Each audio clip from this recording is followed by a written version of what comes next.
Hello everybody, Darren here, and welcome to this little fireside chat. We can have some crackling in the background maybe. We're going to be discussing what mods are for Anno 1800 and what mods are in general and how to use them in this game. Now, I recommend if you want a more brief, probably better video, I think Takarazuka or Taka on YouTube has mod guides and how to install them and stuff going back years. So, what is a mod? A mod is a modification file for a game or a series of files that sits on top of the game. So the game sort of loads and then it'll load the mods after. So let's say I make a mod that changes, for instance, the color blue to red. The game will first load the blue, and then it'll override itself when it reads a mod. So that's kind of how it works. Mods sit on top of the game. That's not really anything you have to worry about, but it might give you a better understanding of why they work the way they do. So before, I think, late 2023 or maybe early 24, Anno 1800 didn't officially support mods. You had to go to a website like Nexus Mods or other hosting websites, ModDB maybe, to download the file and place it into the game directory and all of that. You don't have to do that anymore, and I've chosen to do it the easiest way, which is through the game itself. So here in the main menu, we have now Mod Browser down in the bottom left. So all the mods that I have in my series, I've just done this way, except for one, and we'll talk about that in a moment. So it's very, very easy. You just click into Mod Browser. It'll load up the backend website for mod.io. So there's a website, mod.io/Anno1800, I believe. But if you just go to mod.io, you can actually see the exact same sort of layout here. They're the same thing. This is almost like it's loaded a little web browser. Anyway, when first loading it up, it's just a browser of, you can sort by the most trending, the most subscribed, what language, what kind of mod. You know, is it a cheat to give you loads of money? Does it add new buildings, new ships? Does it affect gameplay? That sort of thing. It's pretty good. Now, you can see there's nearly 600 mods available, which is actually a smallish amount compared to some games that you'd find on Steam, for instance, the Steam Workshop and things like that. I don't think Anno 1800 has Steam Workshop integration because the game works on Epic and it works on Ubisoft, so they opted to go for an external website like mod.io and then just put that into the game. And that way, regardless of the platform that the game is on, it'll just work. So you can obviously see I'm subscribed to a few of these already. These are the ones that I have active in my series, and you can turn on and off these mods. We'll talk about that in a moment and what kind of trouble you can get yourself into perhaps. But if we were just to look at one, a very simple one here, a huge oil depot. If we click into it, very nice UI. We're given multiple screenshots so we can see what the mod looks like. Who made the mod? It's by AC3S. It was added 66 days ago.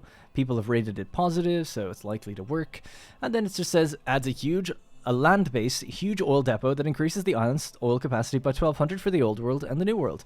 I suggest you find a nice flat area, or otherwise the building will look crooked.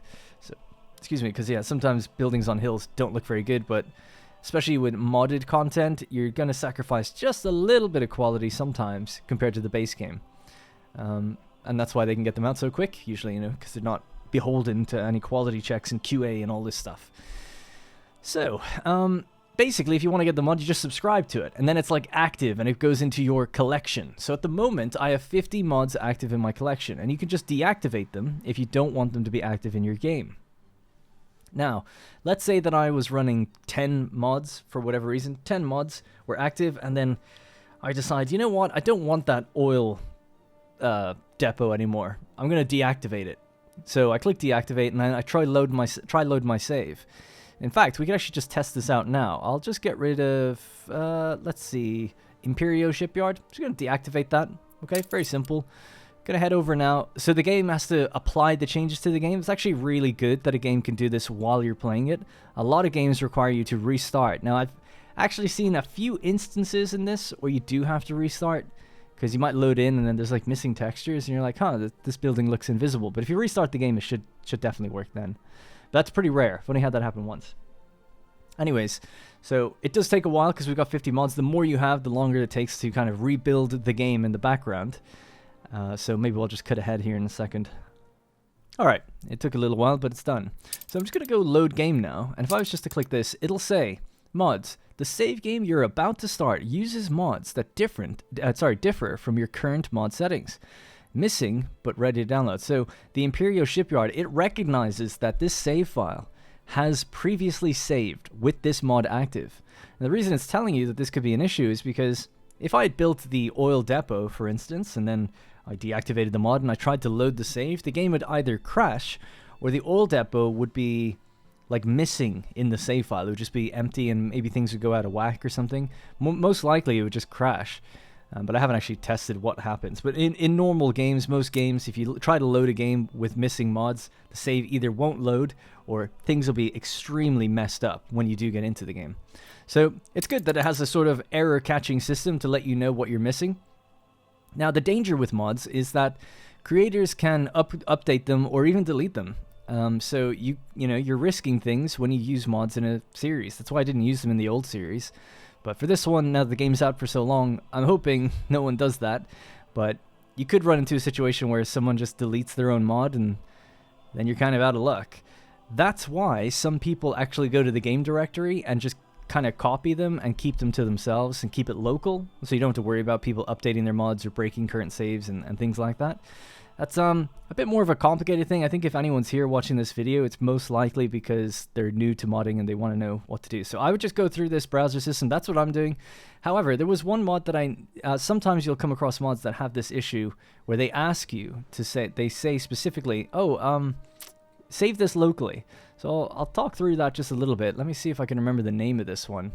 I'll just type in color. Yeah.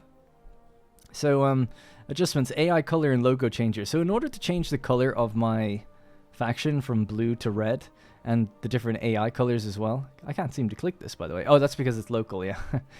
So let's browse for it because it is online. Right, AI color and logo changer. So we'll click into this. It's by AC3S as well. What a coincidence. That's so funny. Anyway, do not automatically install this mod. Okay, so basically it's a long, complicated reason why, but you need to sort of just download it yourself. Otherwise the game will kind of override itself. It's a weird one. It's very unusual. Most other mods will just work fine, but this is just the one instance where I've saved it locally. So what I've done is gone to the website, mod.io mod.io/g/anno-1800, right? So, or if you just go to mod.io and search Anno 1800, you'll find it. You just download it, it'll give you a little file, and it sort of tells you where to place it anyway and what to do. This is a complicated one. I don't recommend following this and trying to figure that out yourself. If you're new to modding anyway, it's a bit messy, especially since the game handles colors in a really weird way. You can't use RGB values. You have to use this weird system that they've kind of developed, and it's a whole process. But anyway, you download this file locally to your documents folder and to your game directory folder, I think, and you just place it in there. And like I said, the game is going to load up the standard content, and then it loads this on top of it, and it overwrites the colors that would normally be there. So that's just generally how it works, and that's a good one because it means that I can make changes to this and it'll still load and be fine. It's just a color changing mod, color swapping, so it's not a big deal. And also, if this mod got taken down for whatever reason, it's not going to affect anything because I have it on my own PC.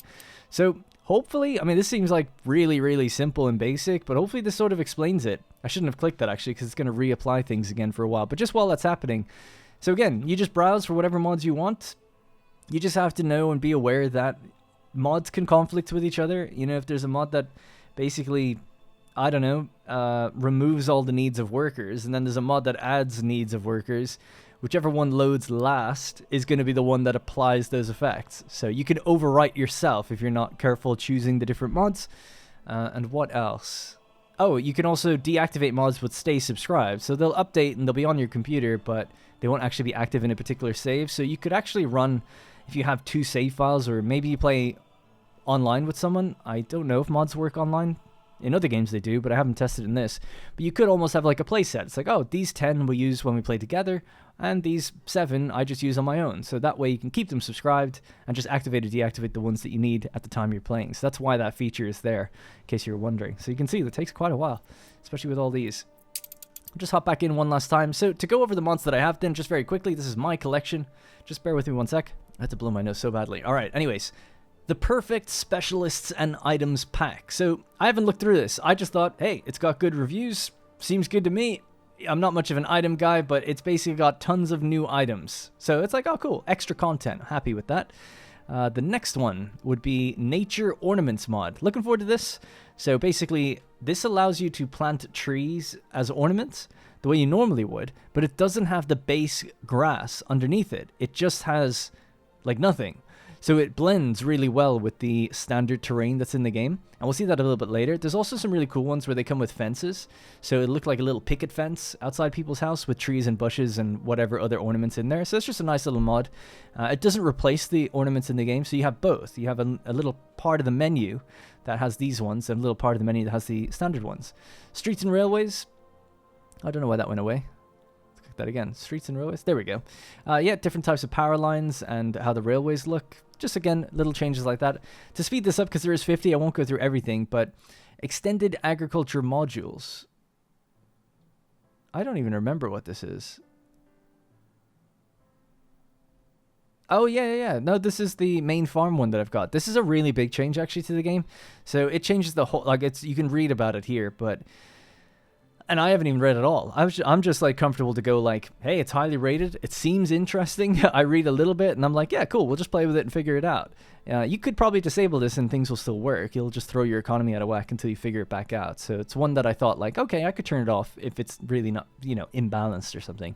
But yeah, it changes basically how the farms work, right? The tractor barns productivity is different. You get extra items rather than extra productivity. So that just changes how you modify them with items. So it sort of nerfs farms in some ways, but it also makes them slightly stronger in the fact that you get more dung out of old world farms. So that's a really nice boon. But it does make the tractor barns, like, overall kind of weaker, from what my understanding anyway. More unique icons. That's kind of cool. So, again, it just takes some of the items that are in the game, adds some new artwork to them. Again, just keeps things a little fresh. Looks great. Did a great job. I don't know if they made everything custom or pulled in some and then modified them. But they look great. That's the other good thing with mods. They don't have to worry about copyright. They just, Google and throw things in there. A lot of the time, anyway. The Farmer's School, we've seen that building in the series so far. The Imperial Shipyard adds all these different types of ships. So it just basically changes the stats of existing models, and a few extra models are thrown in there that you wouldn't normally play with, but are in the game already. Low tier production and revival of low tier goods. So you'll often see that I've used mods from Kurila and also Jakob. These two authors are awesome. I'm going to try and make a donation to them after the series is going for a little while, because they've added a lot of great content to the game. Everyone deserves a little bit of support, but these guys have used them a lot, and they're providing many hours of enjoyment, so I think they'll take priority anyway. But yeah, so it's basically the idea that you'll get like sardines, sandwiches, and can't remember what that is actually, but liqueur. Oh, right. And yeah, so as you're going a bit further in, you can use the high density workforce. What's it called? Terraced workforce, and they have certain needs like this. So it's really cool that they're able to work with those things. And they kind of work together, actually. With Jacob's cheese mod, cheese sandwiches are also possible. So these two authors kind of work together. It's really great.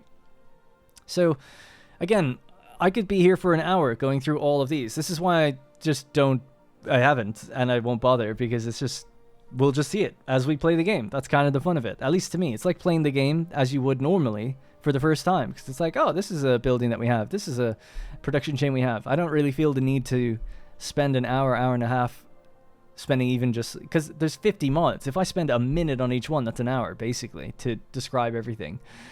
So there's a lot to say, a lot to talk about, but my entire collection is available in the description. You can see all the names, and if you just go into the mod browser in-game, search them, add them, you'll have the same experience I do. So it's as easy as that.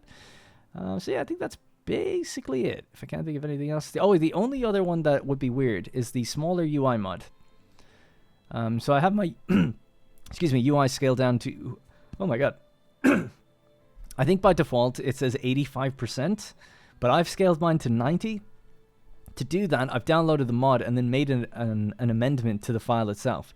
Again, I have a background in game development, so I kind of know, I mean, this is very simple stuff, but it's, I have Notepad++, you go in there, find the file, make some adjustments, whatever. That can sometimes be even a little bit too much for people who just want to kind of a turnkey solution, just click and go, which I am like that, but I don't mind with one or two of these files, like the color checker and this one, to make just little adjustments where you only have to make that adjustment once and you're good. But just basically all you need to know is that you can adjust these things. If you downloaded a copy of this one, you can edit the file and then like place it on top and it just works. So yep, that's pretty much it. All right, so I'll leave it there. Just a very quick video on how I've done my mods in this game. Super easy, very, very fast. I think I did it in one afternoon. I ran a little play test and I was like, this all seems good to me, and started the series. So hopefully it turns out well. See, a lot of them I've actually forgotten. I'm looking at music to my ears. This adds like violins and stuff that you can make, or other musical instruments that you can make in these multi-factories. So one good thing that the multi-factories did was it allows modders to just go in and add pages and pages to these books and allow you to use one building to make lots of things that are modded. So that's kind of a neat little, what's the word, byproduct almost of that feature. Because the feature itself I was never too happy with. I'm like, I'd rather have unique buildings, but at least with modders they're able to kind of mess around with it then because of the catalog system. Alright, anyway, I've gone on long enough. Hopefully that's helped some people. And if you have problems, just leave a comment. Even though this video is unlisted, I'll still see it. Or join my Discord. People are always in there to help each other as well. So discord.gg/WDP. You don't need to be a member. And if you go in there and you ask about mods, either I'll respond or someone else will. So, yeah. Alright, that's it for me. Thank you very much for watching. And I'll see you in the next one.